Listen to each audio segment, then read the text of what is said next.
지금은 제가 삼성전자를 바라보는 개념은 배당주로서의 이런 매력은 꾸준히 지켜갈 수 있지 않을까. 충분히 단기적으로 충격을 받을 자리까지 빠졌다라는 관점에 접근한다면 저는 하이닉스는 가격 메리트는 있지 않나 생각해 봅니다. 종목이 바뀌고 섹터가 바뀌는 거지 지금 경기 상황이 여기서 불어서 끝난다 이렇지는 않은 상황이라고. 네. 낙폭 과대. 네, 맞습니다. 많이 떨어진 바이오주를 네. 픽해서 기다려보자. 네.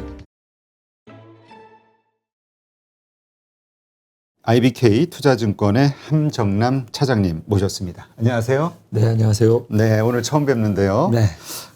일단 월요일 날 대체 휴일이고 오늘 이제 마무리하는 금요일인데 네. 좀 기분 찜찜하게 끝났죠. 이번 주 시장 한번 좀 분석을 해주시죠.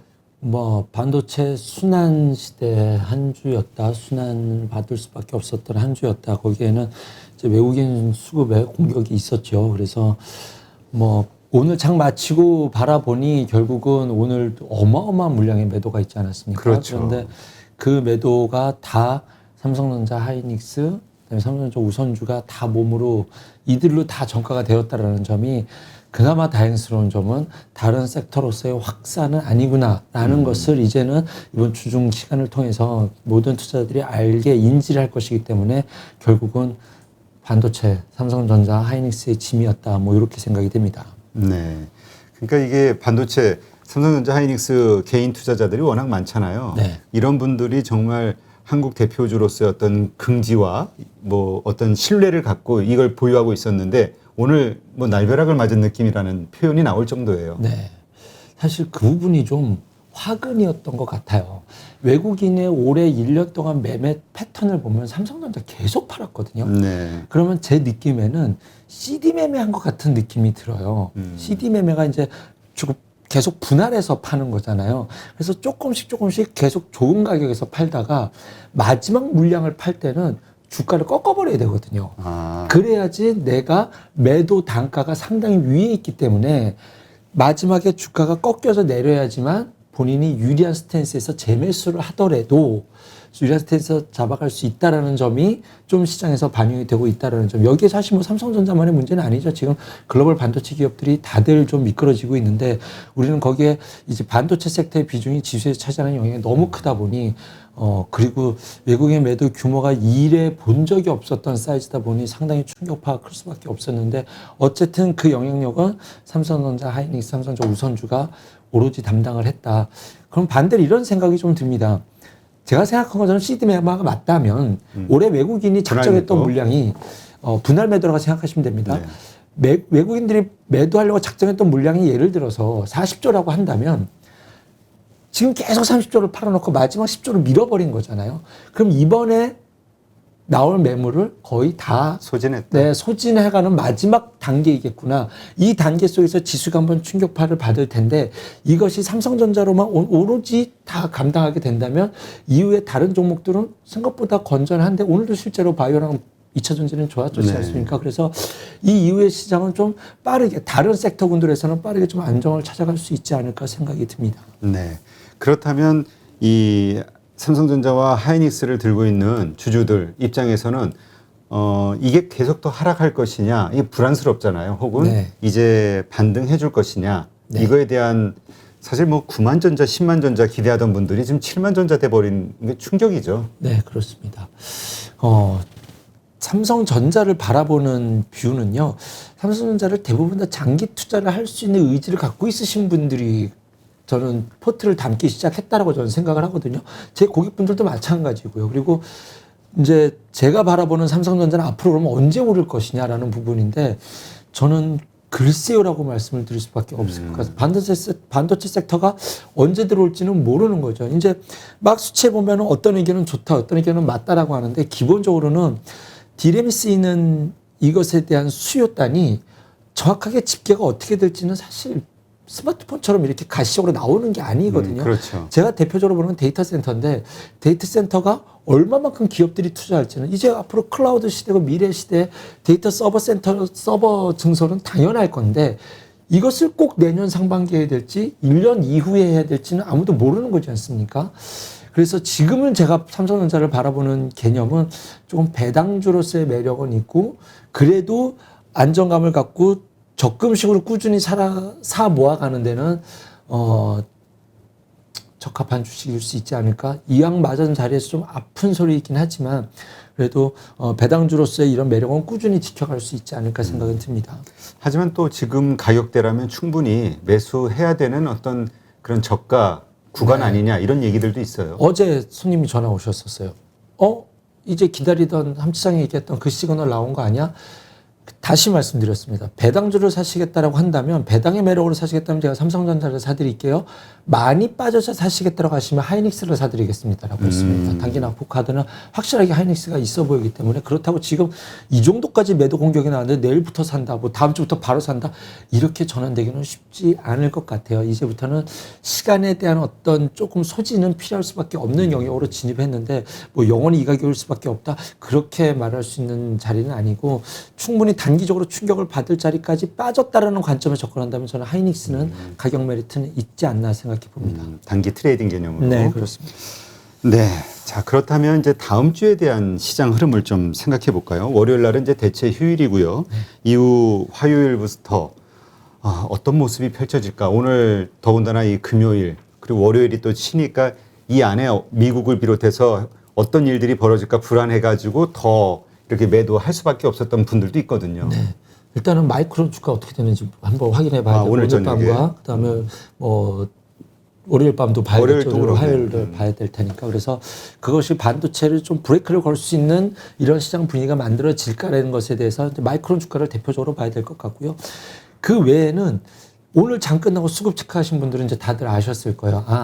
다른 쪽까지 다 매도한 거. 오늘 아침에는 지수가 1.5% 코스닥 2% 이상 빠지니까 이거 다 던지는구나 이렇게 생각을 했었는데 외국인의 매도 수량은 계속 늘어갔지만 실제로 지수가 하방으로 계속 밀고 내려가지는 않았거든요. 그렇죠. 외국인은 여전히 좋은 가격에서 팔고 싶어하는 의지를 보이고 있으니 이게 더 저는 사실 불편했어요. 이게 조금 더 불편했는데 어쨌든 수급은 반도체가 다 담당했었다. 매도는 다 얻어 맞아줬다. 그러면 다른 섹터에 옮기는 서서히 좀 찾아가려고 하는 분위기가 만들어지지 않을까. 그래서 다음 주에 다른 섹터들로서의 좀 확산의 온기는 조금 기대해 보려고 생각해 봅니다. 네. 그렇다면 다음 주 그 그러니까 온기를 보이면서 상승할 만한 주식들 그럼 우리가 어떻게 판별할 수 있을까요? 뭐 어떤 분은 오늘 많이 빠진 주식이 뭐 화요일 날 뭐죠? 개파락에서 시작한다든가 했을 때는 매수의 관점으로 볼 수도 있다. 이런 얘기도 있고 잘 나가는 주식을 따라가야 된다 얘기도 있고 그거는 극단적인 데이 트레이딩 관점에서는 그런 것도 가능하죠. 만약에 뭐 오늘 빠지고 월요일 아침에, 화요일 날 아침에 개파락을 산다는 건 굉장히 쉬운 얘기인데 실제로 시장은 그렇게 쉽지는 않거든요. 그리고 좀 꾸준히 홀드해 갈 수 있는 전략에서 좀 접근을 해본다면 중장기 투자로 그렇죠. 좀 너무 극단적인 트레이딩이 아니더라도 관점에서 본다면 지금 지수가 훼손되는 동안 2차 전지는 훼손되지가 않고 있습니다. 그러면은 나의 길을 가겠다는 의지를 보였기 때문에 뭐 여기서 계속 올라온 종목이 좀 부담되신다 한다라고 한다면 2차 전지 섹터는 지금 삼성 SDI가 치고 가더니 지금은 SK이노베이션, LG화학이 자기 자리를 지켜줬잖아요.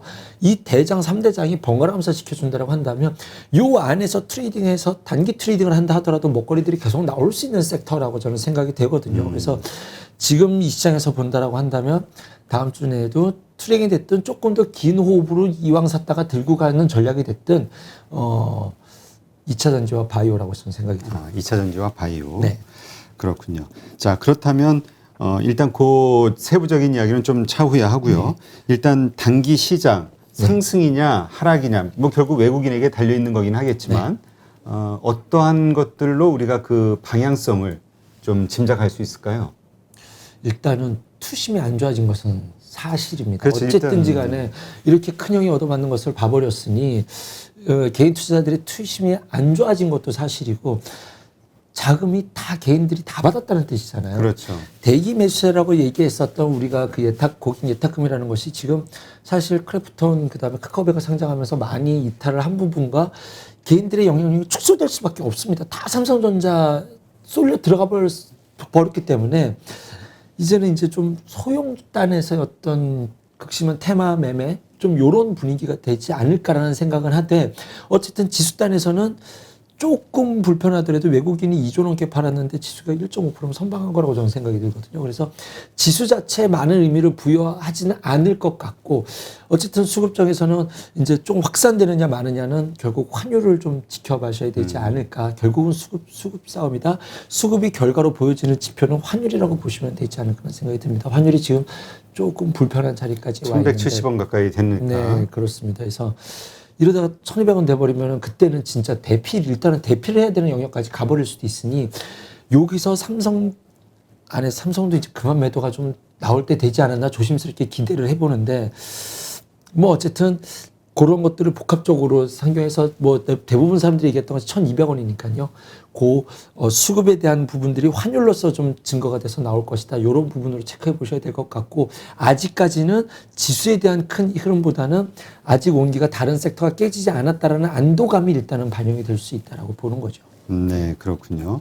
자, 일단 단기적으로는 지금 이러한 것들 때문에 좀 변동성이 심할 것 같고요. 거기에서 이제 우리가 어떻게 투자의 맥을 잡을지는 이제 조금 고민을 같이 해보고 연말까지의 시장 흐름은 어떻게 보세요? 그러니까 투자자들이 제일 두려워하는 건 이거거든요. 그래, 지금은 뭐 이러저런 이유로 그래 반도체가 흔들린다 치자. 근데 문제는 이게 시장이 하락장으로 전환되는 시발점 아니겠냐. 이게 이제 불안한 거잖아요. 무섭고. 네. 제가 6월부터 장을 볼 때 뭐라고 말씀드렸냐면요. 6월장은 트레이딩, 적극 트레이딩 전략, 7월장은 경계, 8월장은 대피하겠다라고 했었어요.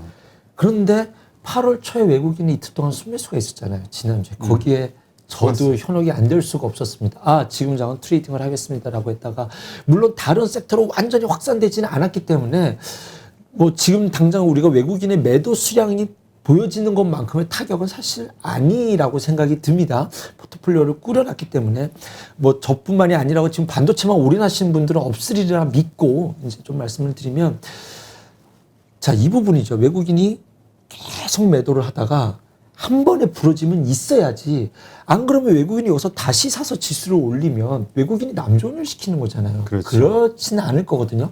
한 번에 부침이 있을 것이다. 그거는 8월은 조심해야 되지 않을까 하는 생각을 한다 했었는데 이 부침이 지금 나오고 있는 과정이라고 생각을 해요. 그래서 삼성전자의 매도가 끝나고 어느 정도 하락 브레이크가 걸리거나 어쨌든 매도는 거의가 다 감당하고 있으니 이것이 이 파고가 지나고 나면 9월부터는 저는 다시 상승의 어떤 모멘텀이 생길 것이다. 네, 그렇습니다. 그래서 충분히 이 장은 해볼 수 있을 만한 장이다라는 뷰가 딱 9월부터다라고 말씀드리기는 어렵겠지만 지수는 좀 박스권, 왜냐하면 8월에 팔고 9월부터 바로 사지는 않을 거잖아요. 그렇죠. 지수 자체는 조금 박스권을 전제로 보겠지만 트레이딩 자체로서는 다시 가을부터는 좀 재미있을 수 있는 시간이 올 수 있지 않을까 생각이 드네요. 근데 이제 9월부터 뭐 그런 어떤 분위기 반전이 되기 위해서는 계기가 있어야 되잖아요. 무엇이 계기가 될 수 있을까요? 외국인이 팔았을 때 매도 클라이막스가 삼성전자를 통해서 나왔다라는 것이고 지금이 시장이 꺾여서 끝나는 것이냐 아니면 중간에 과도기의 변화라는 건데 이거 좀 긴 얘기인데 한번 풀어도 될까요? 조금 제가 짧게. 지금 가능한 최대한 짧게. 예. 네, 조금 짧게 풀어보면 지금까지는 돈을 풀어서 경기가 좋아져서 지금 주식시장이 여기까지 좋았거든요. 유동성이 위해서. 유동성. 돈을 풀어서 경기를 빨리 회복시키려 달러를 풀어버린 겁니다. 이제부터는 인프라 투자를 써서 재정 투자를 해야 되는 시기가 오는 거예요. 그렇죠. 이것이 변해가는 시점입니다. 그러면 종목이 변하고 주도주가 바뀌고 주식시장을 대응하는 방법이 달라져요. 작년부터 올해까지는 누구나 다 돈 벌 수 있었고 아무 섹터나 사도 주식이 올랐었지만 지금부터는 변해가는 과정에 있는 이 과정 속에 있다는 거죠. 그래서 미국에서 인프라 투자하고 재정 투자가 시작이 되고 이것이 미국에서 전 세계적으로 확산되는 과정의 모습들의 뉴스들이 나오게 된다면 그때부터는 이제 인프라 관련주들이 반응을 보일 수 있을 것이다. 새로운 주도주가 등장할 수 있을 것이다. 이렇게 보고 있기 때문에 뭐 종목이 바뀌고 섹터가 바뀌는 거지 지금 경기 상황이 여기서 불어서 끝난다. 이렇지는 않은 상황이라고 봅니다. 그러니까 네. 우리 쉽게 얘기해서 우리가 이제까지 지금 이제 강세장에서의 횡보 구간이라고 보잖아요. 네, 그러니까 이 강세장은 계속 유지가 되지만 네. 이제까지의 강했던 종목, 약했던 종목이 좀 서로 손바뀜이 일어날 수 있다. 그렇습니다. 네. 그러니까 이제 우리가 지금까지 강했던 것에 계속 갈 것이냐 아니면 새로이 떠오를 것에 찾아서 이제 집중할 것이냐 이 문제가 남아 있는 거네요. 뭐 그렇죠. 요거 사실 근데 그것이 연말까지 바라보는 긴 텀의 관점에서 바라봐야 되는 것이고